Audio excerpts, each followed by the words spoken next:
Jesús. Gracias, Señor. Amén. Bien, permanecer en Cristo y su iglesia. Fíjese que permanecer es un imperativo. Nos llama a un llamado como un mandato, ¿verdad? Nos está diciendo hay que permanecer, nos está dando una orden. Y yo no sé de ustedes, pero a mí me gusta cuando a mí se me da órdenes, porque cuando se me da órdenes yo puedo decir cumplí al pie de la letra, o sea, lo hice como me dijeron, ¿verdad? No solamente me dijeron tienes que hacer esto sin decirme cómo, sino que yo quiero que me den, ¿verdad? Y si lo hice mal, pues sé que lo hice mal, ¿por qué? Por mi falta. Entonces, aquí la orden, ¿verdad? Que se nos está dando a nosotros es un imperativo a permanecer. Y permanecer, ¿verdad? En su definición más sencilla, nos habla de mantenerse sin cambios en un determinado estado, condición o situación. Y fíjense qué hermoso es esto, porque la orden para la primera iglesia, la iglesia primitiva de aquel tiempo, era permanecer.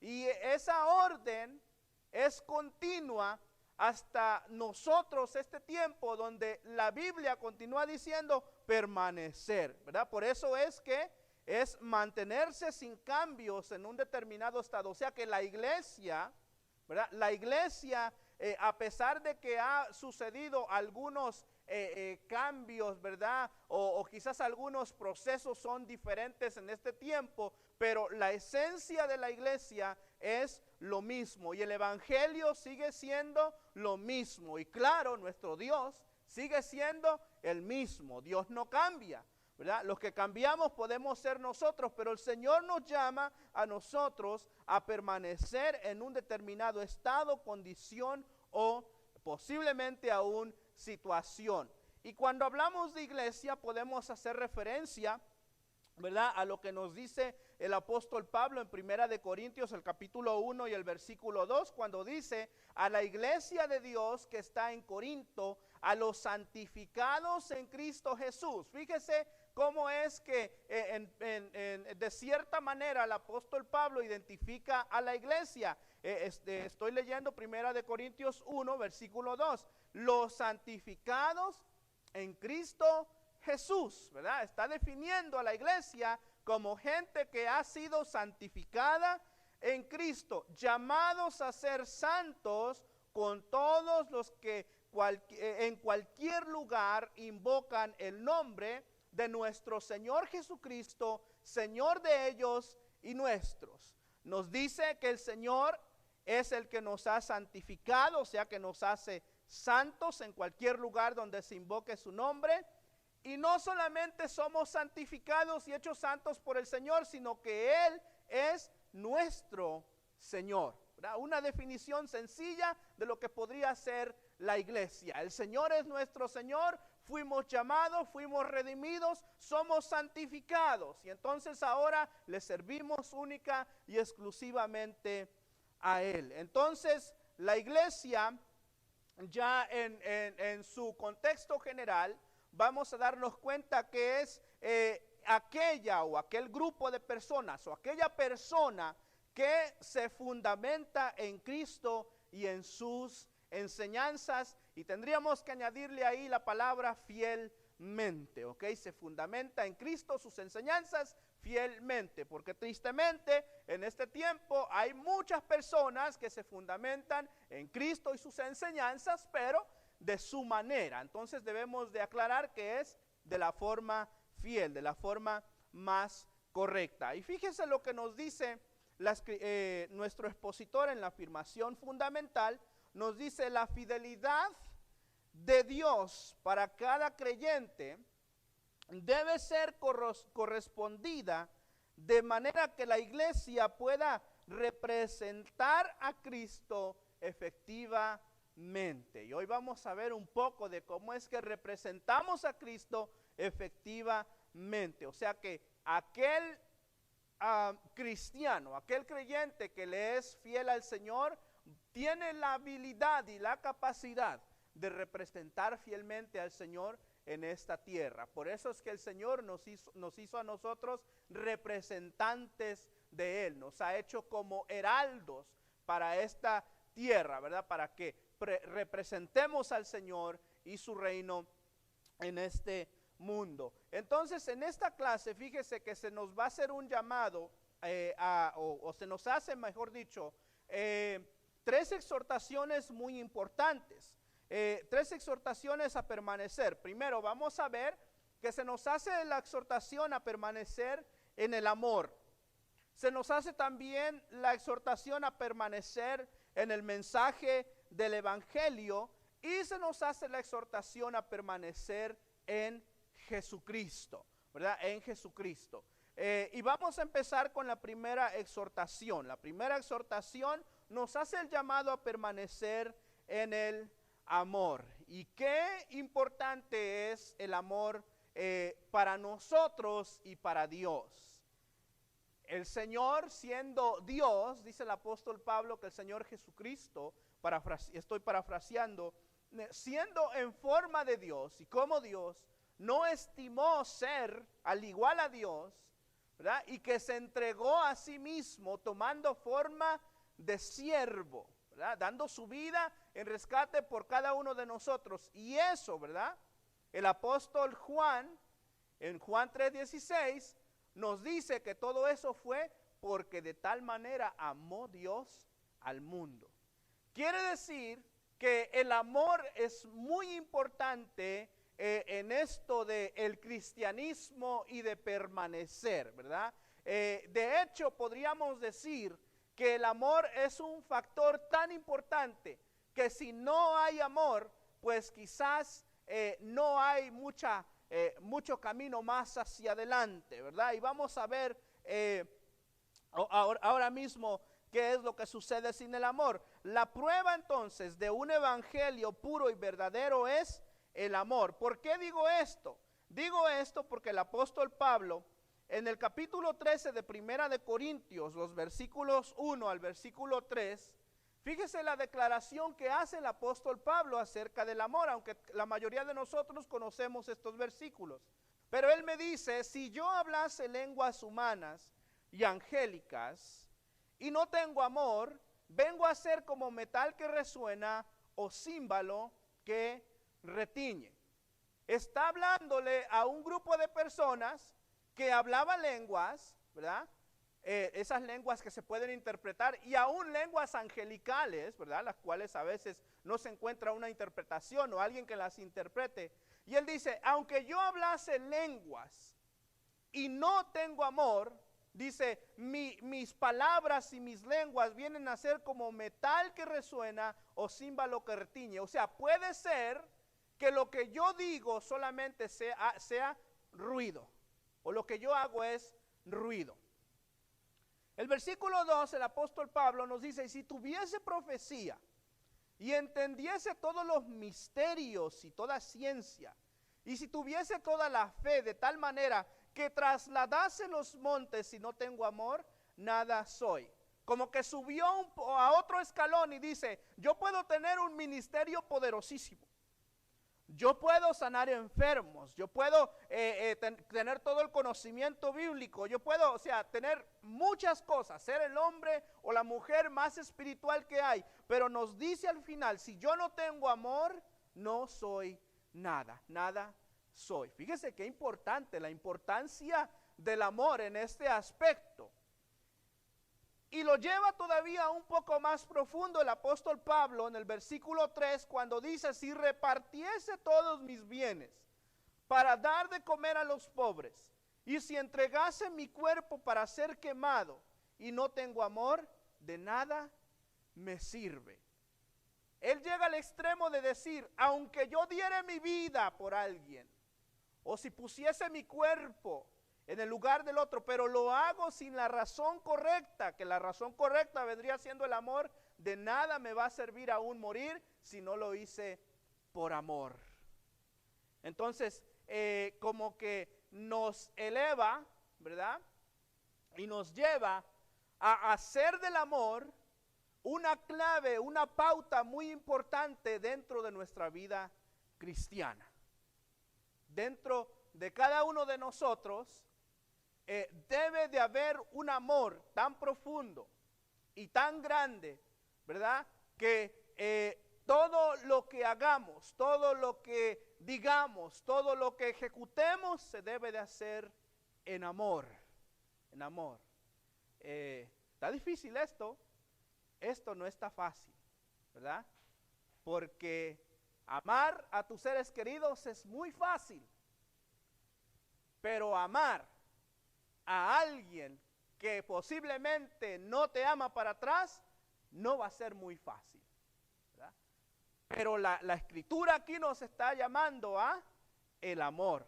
Si queremos permanecer en Cristo y en su iglesia, la escritura nos está llamando a el amor. Okay, vamos a continuar. Entonces, demostrar amor cuando conocemos a Dios y le obedecemos. A eso es lo que se nos está llamando. O sea que al yo conocer a Dios, y aquí viene lo esencial de esto, porque no es un amor que nace de mí, amados, ¿ok? Eso es lo que vamos a ahí es donde los quiero llevar. No es un amor que nace de mí, no nace de mi carne, porque yo por mi concupiscencia no puedo amar al nivel que Dios pide que yo ame. ¿Por qué? Porque yo soy un estuche de carne. Yo veo, ¿verdad? Con estos ojos carnales.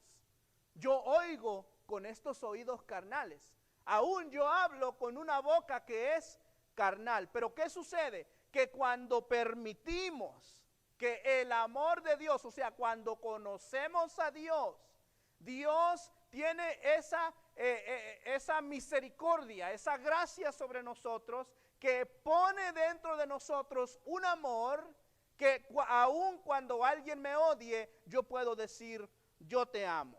Yo sé que tú eres un instrumento aún de parte de Dios para ayudarme a mí a amarte más todavía. Eso solamente lo hace Dios.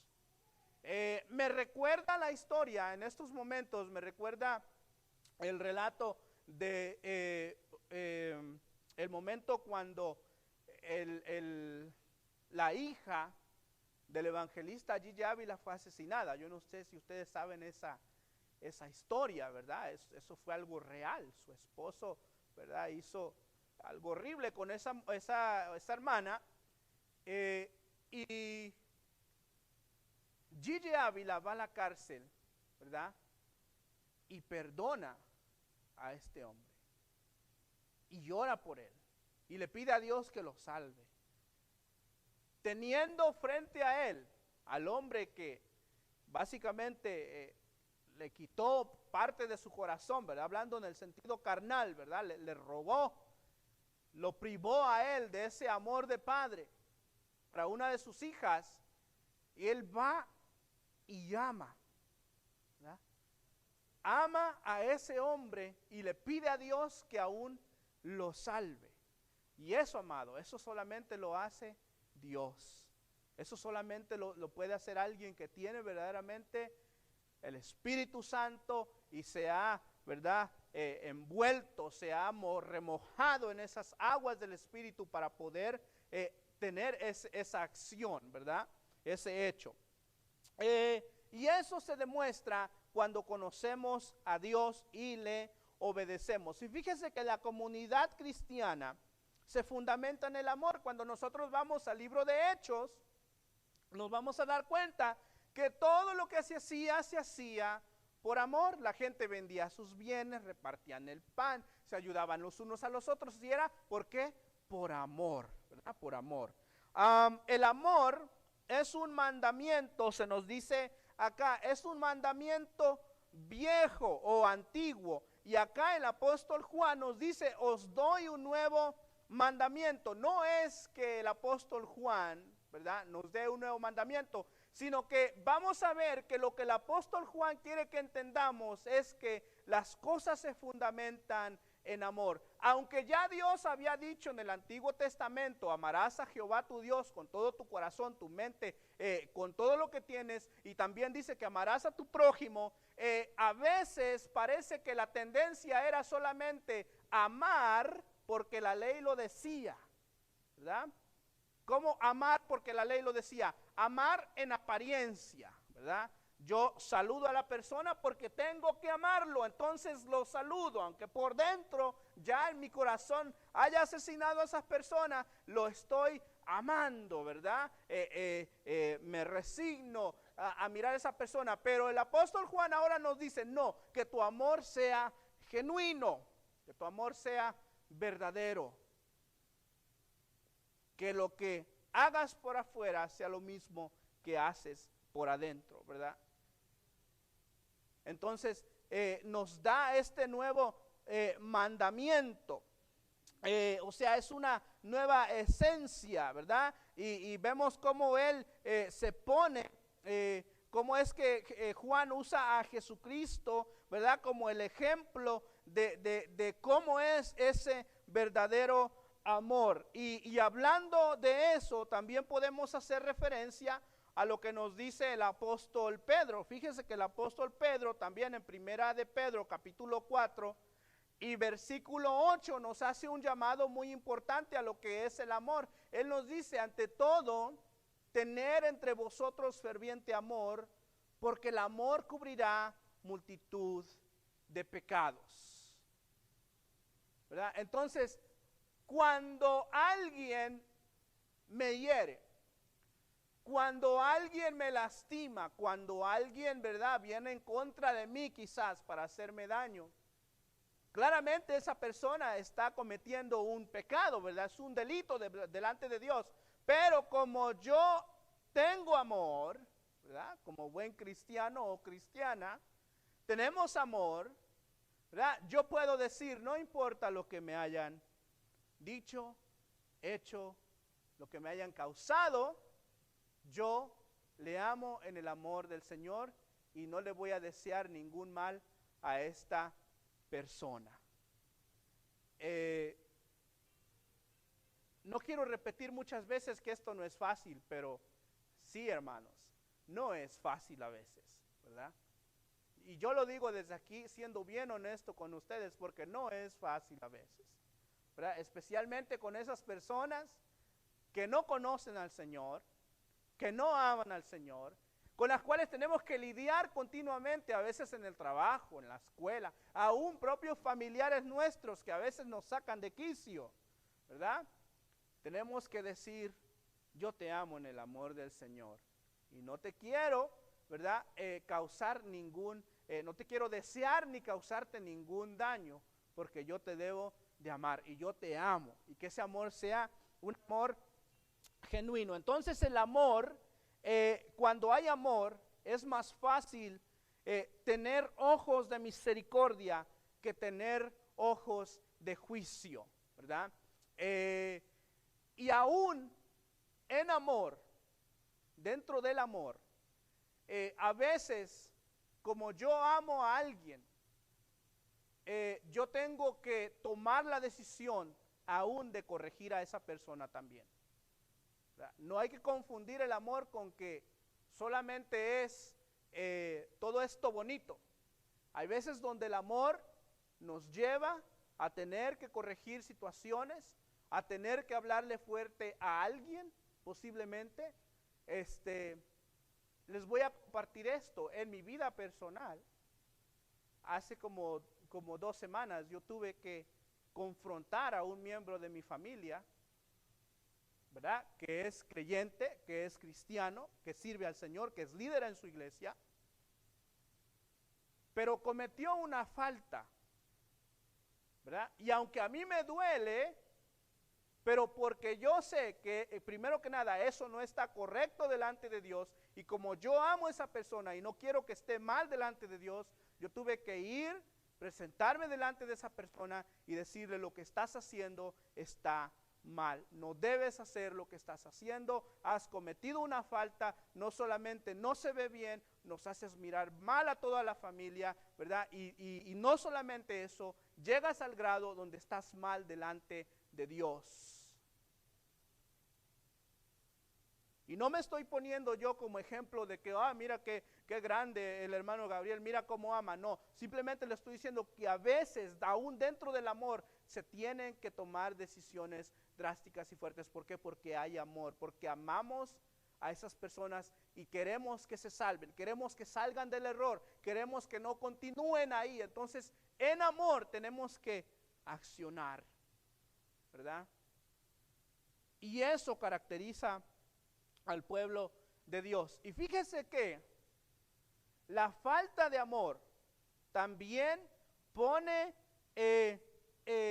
da evidencia de algunas cosas. Por ejemplo, la falta de amor pone a un individuo en tinieblas, o lo hace estar en un estado de tinieblas. En primera de Juan, capítulo, aquí donde estamos, el capítulo 2, los versículos 9 al versículo 11, nos dice: el que dice que está en luz, en la luz, y aborrece a su hermano, está todavía en tinieblas.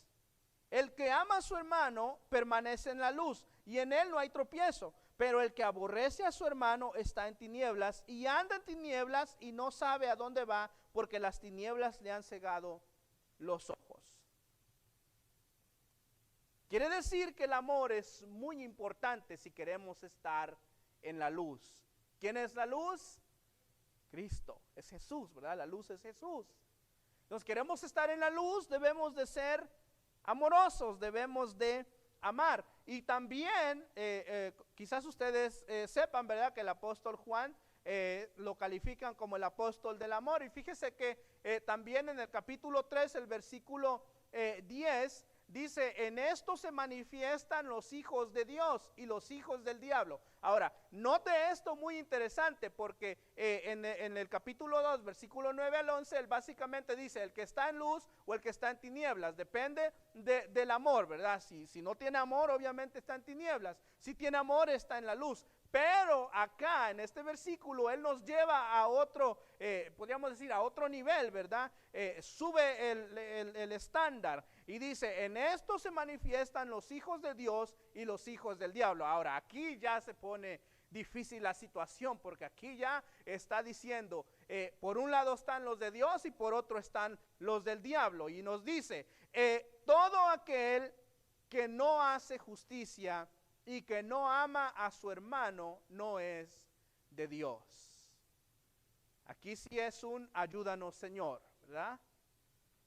Aquí sí es un ayúdame, Señor, porque mira que resbalo. ¿Por qué? Porque dice: el que no ama a su hermano no es de Dios. Entonces, ahí ya no solamente no estoy en luz, o sí estoy en luz, ahí ya me mudaron de casa si no amo. Ya no vivo en la casa del Padre, me fui a la casa del otro. Así es que ahí es donde se debe de tener ese cuidado. Y no solamente eso también en el capítulo 4, fíjese, los versículos 20 y el versículo 21, Juan nuevamente nos dice: si alguno dice yo amo a Dios y aborrece a su hermano, es mentiroso, pues el que no ama a su hermano, a quien ha visto, ¿cómo puede amar a Dios a quien no ha visto? Y nosotros tenemos este mandamiento de él: el que ama a Dios, ame también a su hermano. Hace una distinción entre aquel que está en la verdad y aquel que está en la mentira. Si alguno dice yo amo a Dios y aborrece a su hermano, es mentiroso, dice.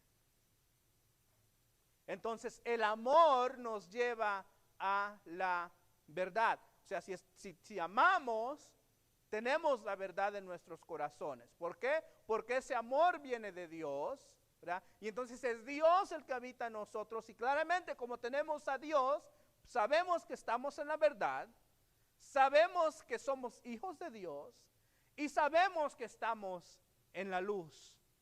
Cuando amamos, cuando amamos.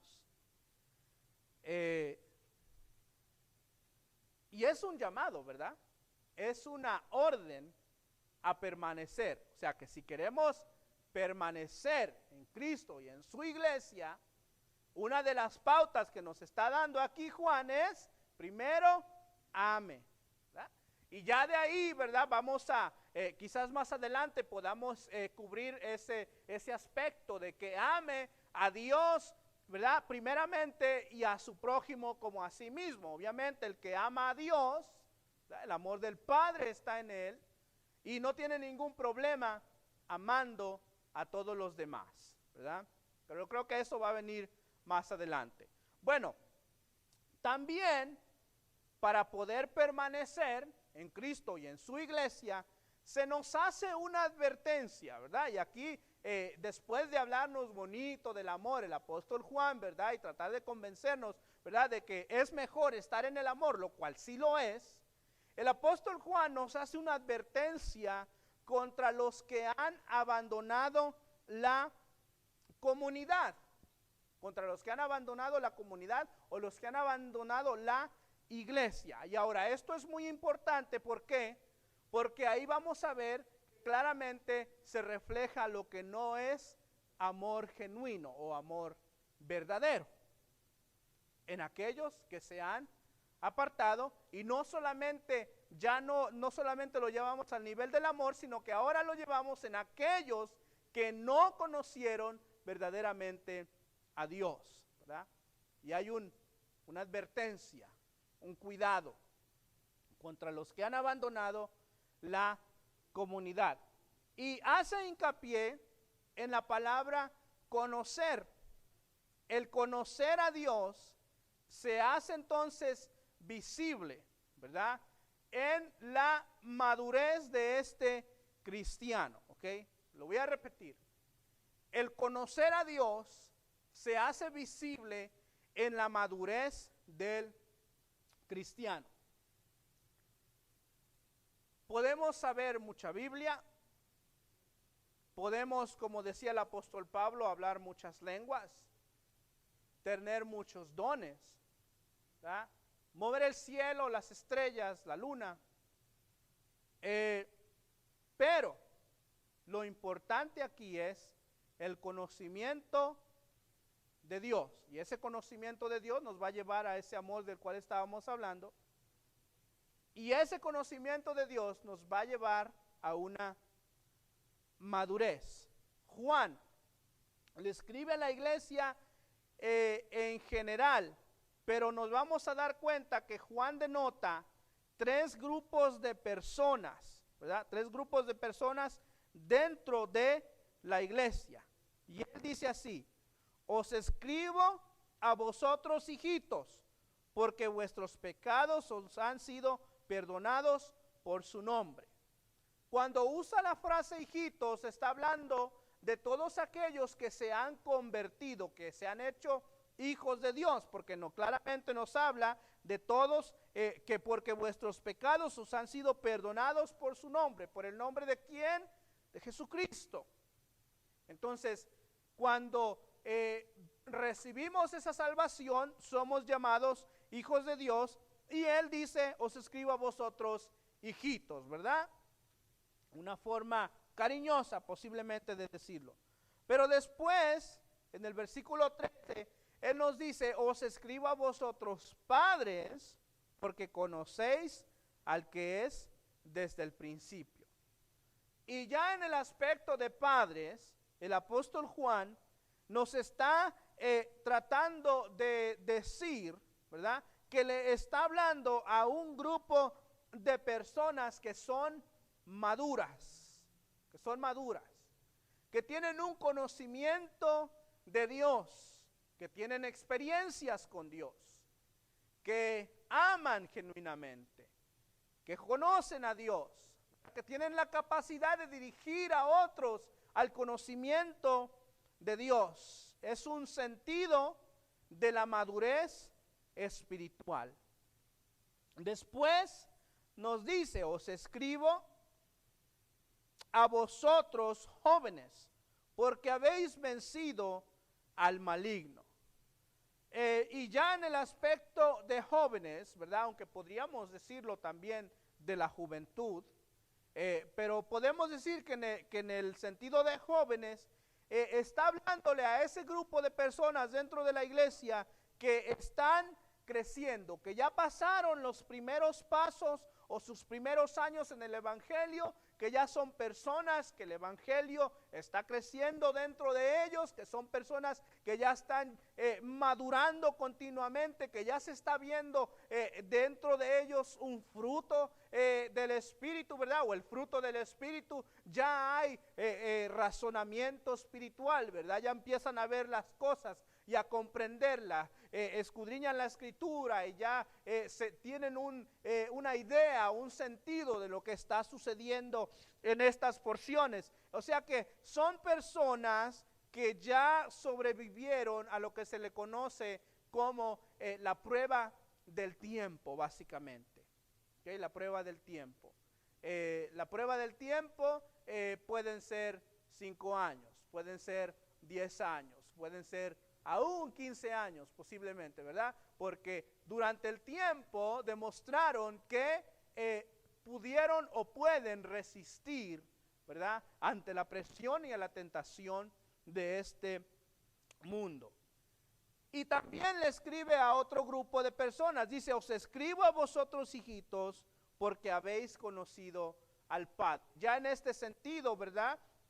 No quiero entrar mucho en estas cosas, pero en el griego la palabra hijitos del versículo 13 es diferente a la palabra hijitos del versículo 12. Entonces ya en el versículo 13, cuando dice hijitos, implica a personas que son más nuevas en su caminar con el Señor.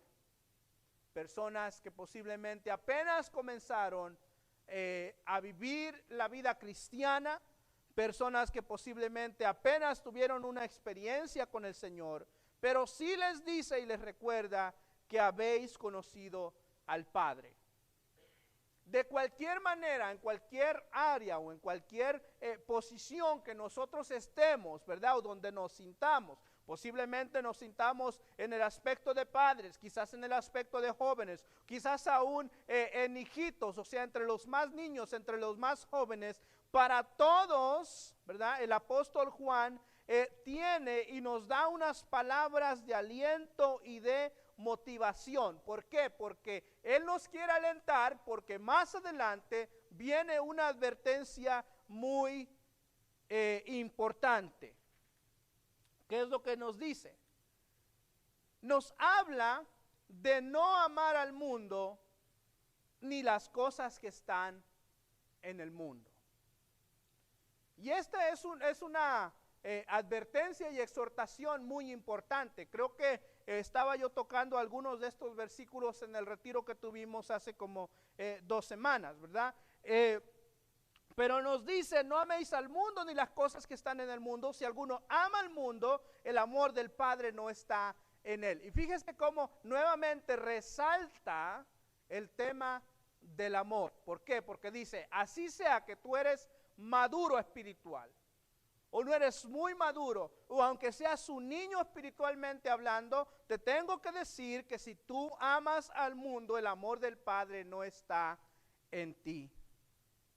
Y entonces empieza a hablar de la vanagloria del mundo, los deseos de la carne, los deseos de los ojos, la vanagloria de la vida no proviene del Padre sino del mundo, y el mundo pasa y sus deseos, pero el que hace la voluntad de Dios permanece para siempre. Entonces nos está haciendo un llamado a permanecer en el Señor, a permanecer en su iglesia y no mirar hacia el mundo. ¿Por qué?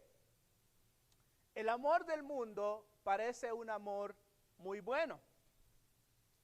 La misericordia del mundo parece una verdadera misericordia. Aún la justicia del mundo parece buena, ¿verdad? Decimos, wow, ¿verdad? Se hizo justicia en esto. Verdaderamente todo mundo se tiene que amar, ¿verdad? Porque no, si tú quieres amar a un perro, tú ama a tu perro. Si tú quieres amar, ¿verdad?, a una mujer siendo mujer, tú ama a esa mujer, no hay ningún problema. Pareciera, ¿verdad?, ante los ojos carnales que no, está bien, todo está correcto, pero el Señor le hace la advertencia a la iglesia a través del apóstol Juan y le dice, el mundo pasa y sus deseos, pero el que hace la voluntad de Dios permanece para siempre. Porque el mundo siempre ha tenido la forma de ellos reinventarse, ¿verdad? Cómo amar, cómo hacer justicia, cómo servirle a Dios. Todo, siempre se lo han reinventado, ¿verdad? Pero nunca han logrado con éxito conocer a Dios. ¿Por qué? Porque no han querido obedecerle, porque no han querido someterse a su palabra. Y en esta exhortación, en esta advertencia, entonces el apóstol Juan nos empieza a hablar del último tiempo y nos hace una advertencia contra el espíritu del anticristo.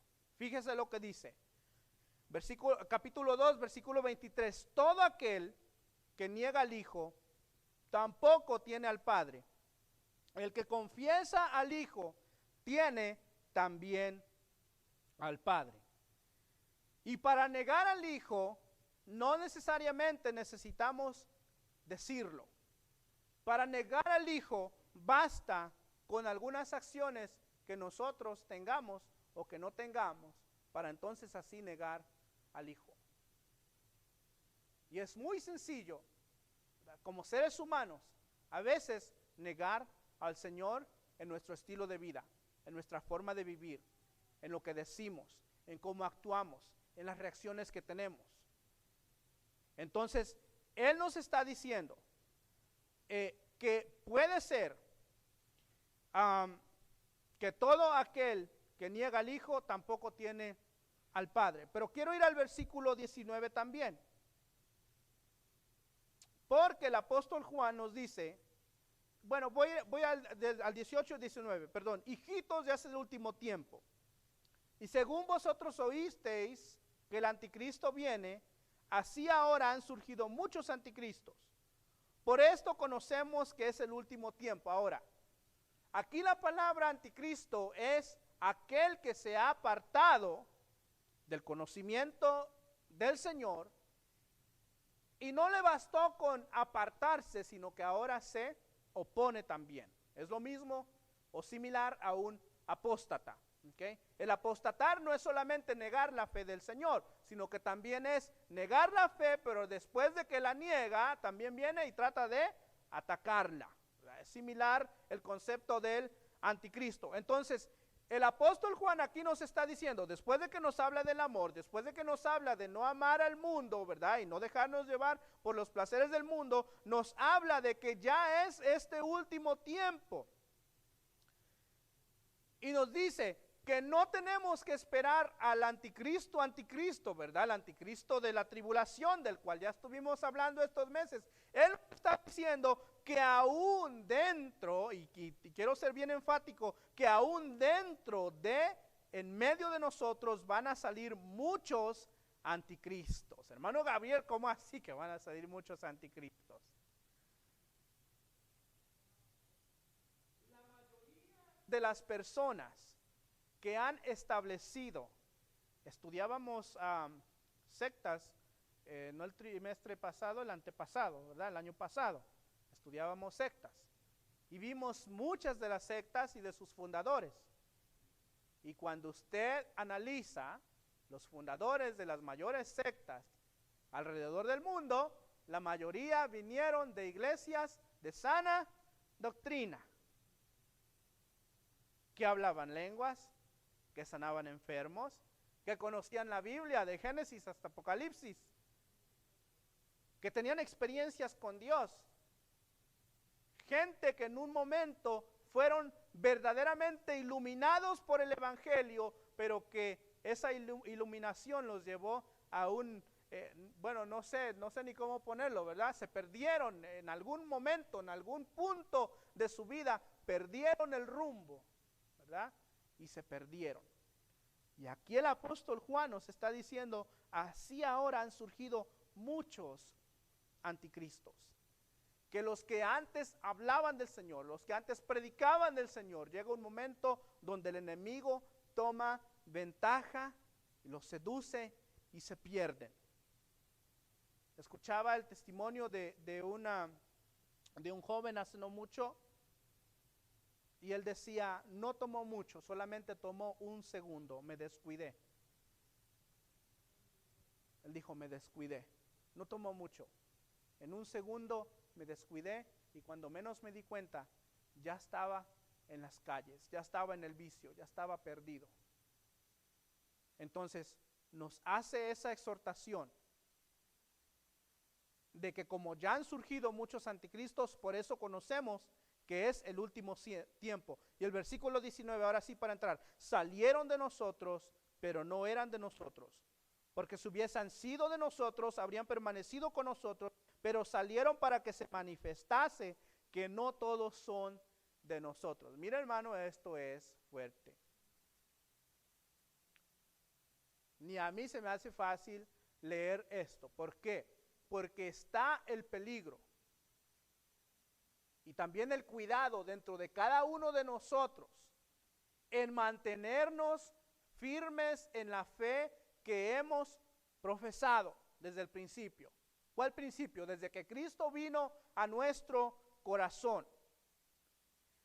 De que ninguno de nosotros en algún momento pensemos o lleguemos a la acción de salir del cuerpo de Cristo, porque entonces aquí nos está diciendo que cuando hagamos eso se va a manifestar que en realidad nunca estuvimos aquí.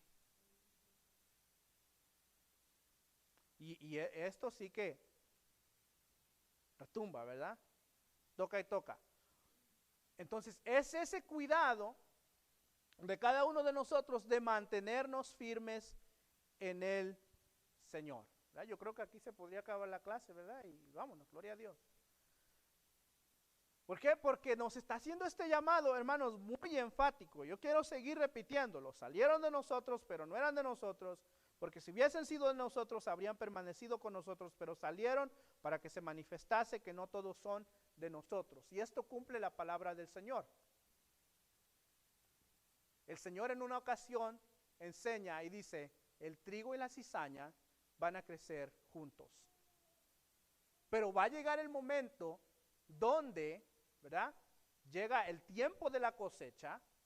Y entonces, ¿qué nos dice el Señor? El trigo va a ser puesto, ¿dónde? En el granero, ¿verdad? Donde se guarda. Pero la cizaña va a ser echada, ¿dónde? Al fuego. Entonces está en mí y está en usted en que no seamos cizaña. Aquí es donde cada uno personal, individualmente, analizamos nuestra vida y decimos, yo soy trigo o yo soy cizaña. Me recuerda aquel himno que cantaban, himno soy, trigo soy, del granero del Señor, trigo soy, por la sangre de mi Cristo y el poder de Jesucristo. A su granero yo voy. ¿Somos trigo o somos cizaña? ¿Verdad? Entonces ahí es donde cada uno, ¿verdad? Individualmente hay que irse analizando y saber si soy trigo o si soy cizaña. Aún dentro de nuestras congregaciones, ¿verdad? Que nos llamamos sana doctrina, puede ser que salga, ¿verdad? Alguien que de repente, ¿verdad? Estaba aquí, pero en realidad no era de aquí. Pero gracias a Dios que todos los que aquí estamos, de aquí somos. Amén. ¿Cuántos dicen amén? Amén. Yo soy de aquí, gloria a Dios. Si usted no quiere decir amén, acá, allá usted, ¿verdad? Pero somos de aquí, amado, gloria al Señor. Amén, gloria al Señor. Bien, vamos a continuar, porque si no, aquí nos quedamos. Pero, básicamente lo que nos está diciendo la Escritura es que ya estamos en la última hora. Y hay ese peligro de apartarse de Dios y su iglesia aún estando dentro de ella. Ese es el espíritu del anticristo. Y lo bonito de esto, o lo interesante de esto, es que él mismo, el apóstol Juan, nos dice, pero aquí está la forma para ustedes contrarrestar el espíritu del anticristo. O sea, mira hermano, qué hermoso que el Señor nos hace mirar la situación, nos hace mirar el problema, quizás nos hace examinarnos, pero Él dice, mira, por si acaso tú sientes que no estás en la posición correcta, Él nos dice, pero vosotros tenéis la unción del Santo y conocéis todas las cosas. Él está diciendo, cuando no estés seguro, cuando no sepas en qué lado estás, en luz o en tinieblas, en la casa del Padre o en la casa del vecino, dime, analízate, ¿verdad? Y comprende, y entonces debes de entender que hay unción para que la unción te enseñe todas las cosas. ¿Cuál unción? El Espíritu Santo. Que cuando tú buscas de Dios, cuando tú buscas la dirección de Dios, puedes estar seguro, ¿verdad?, de que Dios te va a dirigir al lugar correcto, que estás bien delante de Dios, que aunque quizás, ¿verdad?, a veces sentimos que resbalamos, pero cuando buscamos del Señor, podemos tener la confianza de que Él nos va a llevar a un puerto seguro, a que estamos en el lugar correcto. ¿Verdad? También el versículo 26 nos dice, os he escrito esto sobre los que os engañan, pero la unción que vosotros recibisteis de Él permanece en vosotros y no tenéis necesidad de que nadie os enseñe, así como la unción misma os enseña todas las cosas y es verdadera y no es mentira, según ella os ha enseñado, permaneced en Él. Ahora, no se debe de malinterpretar este versículo, ¿verdad? Porque yo sé que a veces hay personas que usan este versículo para decir, bueno, entonces, ¿para qué estudio la Biblia? ¿Para qué preparo un buen sermón o una buena clase? Si yo lo único que necesito es orar y ayunar, ¿verdad? Y es una mala interpretación del texto. Es una mala interpretación del texto. Nos está hablando de esa unción, o sea, de ese poder del Espíritu Santo que nos va a iluminar, ¿verdad? Nos va a iluminar, va a abrir nuestro entendimiento, va a abrir nuestras capacidades. Algunos de nosotros no teníamos capacidades como estas de entender las profundidades de las Escrituras, ¿verdad? Y yo puedo atestiguar a eso. Yo hubo un tiempo donde no comprendía, no entendía, ¿verdad? Yo leía la Biblia y me sabía algunos versículos, pero no entraba, no llegaba, ¿verdad? Pero de repente el Espíritu Santo empezó a abrir mi mente, ¿verdad? Mi entendimiento, y empecé a comprender algunas cosas. No comprendo muchas, pero las que comprendo, gloria a Dios, porque sé que es el Señor el que me las ha enseñado. Pero también por mi parte, por mi lado, puse el esfuerzo de prepararme, ¿verdad? De la mejor manera posible, prepararme, a aprender vocabulario, aprender cómo entender los textos, ¿verdad? Interpretación, cómo las reglas de interpretación, qué tipo de literatura se está enseñando aquí, qué es lo que se está escribiendo. ¿Por qué? Porque eso me está ayudando a mí a tener una mejor comprensión de ese texto. Entonces sí nos está hablando de la unción, de que el Espíritu Santo permanece en nosotros y que claramente no tenemos necesidad de que nadie venga a enseñarnos un concepto erróneo de la Escritura, porque es el mismo Espíritu el que nos va a enseñar y nos va a llevar a conocer todas las verdades, pero también nos está tratando de decir, ¿verdad?, que el versículo 28 dice, ahora hijitos, permaneced en Él. Y cuando nos dice permaneced en Él, nos habla de permanecer en el Señor. ¿Cómo yo permanezco en el Señor? Cuando yo voy acá, a la Escritura. Cuando yo voy a la Escritura, solamente en la Biblia yo puedo permanecer en el Señor. Y entonces cuando ya yo me profundizo o empiezo a digerir el texto sagrado, entonces ahí es cuando el Espíritu viene y me dice, mira, lo que quiere decir aquí es esto, ¿verdad? Lo que está tratando de decir el texto es esto. Por eso es que el Señor decía, os enviaré, ¿verdad?, el Espíritu Santo, y Él os va a enseñar y os va a guiar a toda verdad, a toda justicia. Entonces, claro, teniendo el Espíritu Santo, ¿qué más necesitamos? Pero sí está en nosotros también, ¿verdad?, el hacer el esfuerzo de comprender un poquito más. Porque hay veces, mire hermano, que se toman unos textos tan fuera de su contexto, de lo que es, que se enseñan cosas raras, ¿verdad?, en los altares, en los púlpitos. Yo puedo atestiguar de eso también. Hemos oído gente que, ¿verdad?, Dios mío, pero ¿de dónde sacan su teología? De ningún lado, porque no estudiaron, no comprendieron, no se prepararon. Entonces, es necesario, ¿verdad?, que nos preparemos para entender, amado, ¿verdad? Y aquí me estoy yendo más para allá, pero es que esto es verdad, amado. Hay gente que quiere que todo sea a través de la unción, que todo sea a través del Espíritu Santo, que quiere que Dios le hable todos los días. Dios me habló, Dios me dijo esto. El martes, Dios me habló, Dios me dijo esto. El miércoles, Dios me habló. Mira, pero ¿qué tanto Dios te habla? Ni a Elías Dios le hablaba todos los días. ¿Y era el profeta de qué? El profeta de fuego. Ni a Juan el Bautista Dios le hablaba todos los días. Y hay gente que todos los días Dios les habla.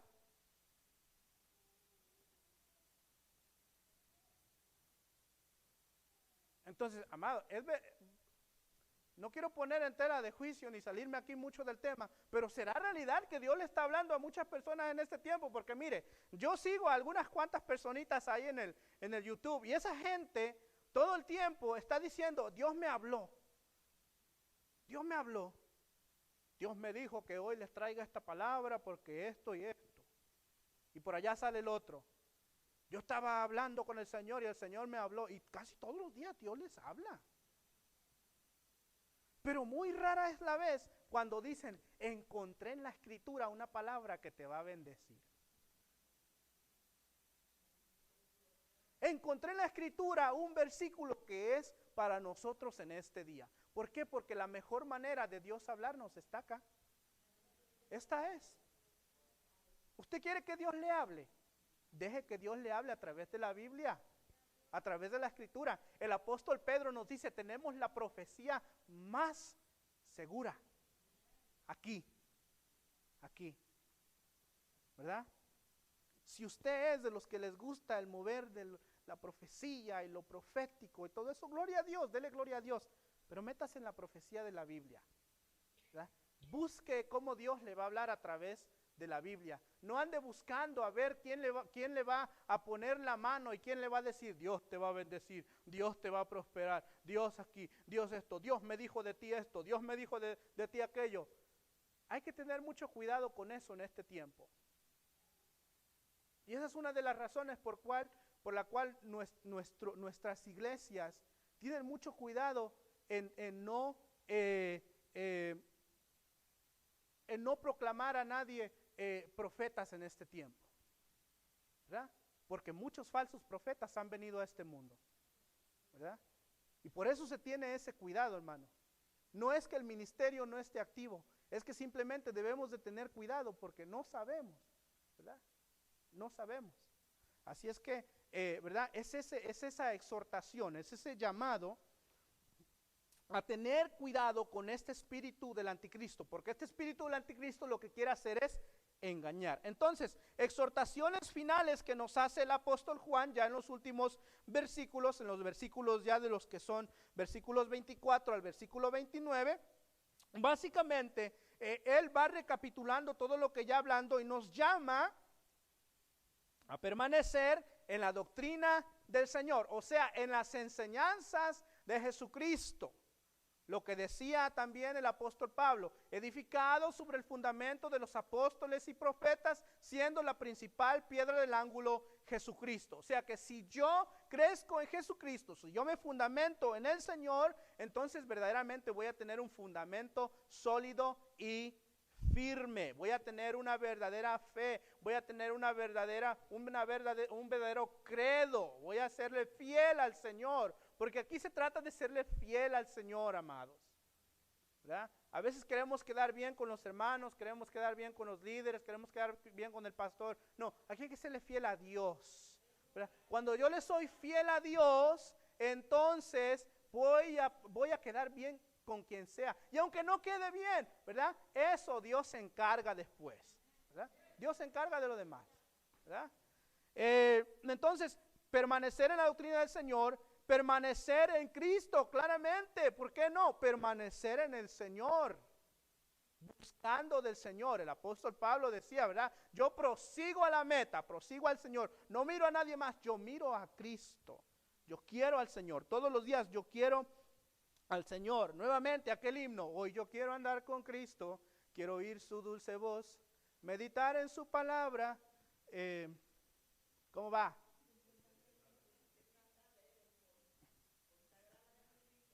Cumplir fiel su voluntad, y algún día con mi Cristo moraré,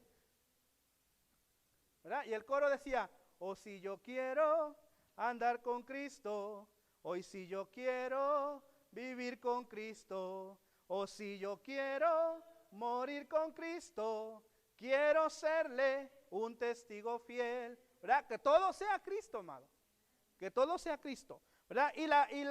Y la esperanza que nos da el apóstol Juan es la promesa de la vida eterna. Y esta es la promesa que Él nos hizo, la vida eterna. O sea que cuando yo permanezco en Cristo, cuando me mantengo dentro del círculo, ¿verdad?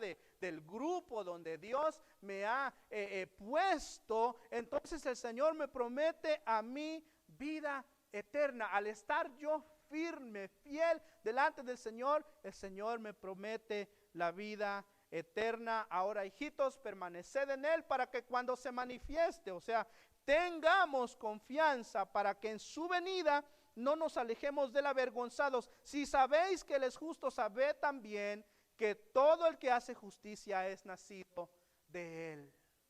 Permanezcámonos firmes para que cuando el Señor se manifieste, tengamos la confianza, ¿verdad? De que en su venida no vamos a ser alejados ni avergonzados, ¿verdad? Sino que podríamos usar el texto a la inversa y decir, permanezcámonos fiel al Señor para que cuando se manifieste tengamos la confianza de que en su venida vamos a estar cerca y muy felices con el Señor. Amén. Que Dios nos bendiga, Dios nos guarde. Vamos a hacer una oración. Señor, gracias por tu palabra. Bendice, Señor, nuestras vidas a través de ella. Cada día más te pido, Señor. Ayúdanos, Dios, a permanecer firmes en ti, en Jesucristo, en su iglesia. Señor, que nada ni nadie nos mueva, que nada ni nadie nos tumbe, que nada ni nadie, Señor, sea piedra de tropiezo delante de nosotros. Que nos podamos mantener firmes, Señor, en ti. Que nuestra fe cada día pueda ser más y más y más fuerte, Señor. No importa que sea como el grano de mostaza, pero que sea fuerte, Dios. Aumentanos la fe, como dijeron tus discípulos, Señor. Y ayúdanos a seguir creciendo en ti, a mirarte a ti todos los días, Señor. A vivir en ti todos los días, Padre, en el nombre de Cristo Jesús. Gracias, Señor, tú lo haces. Yo sé que tú lo haces. Danos ese amor, Señor.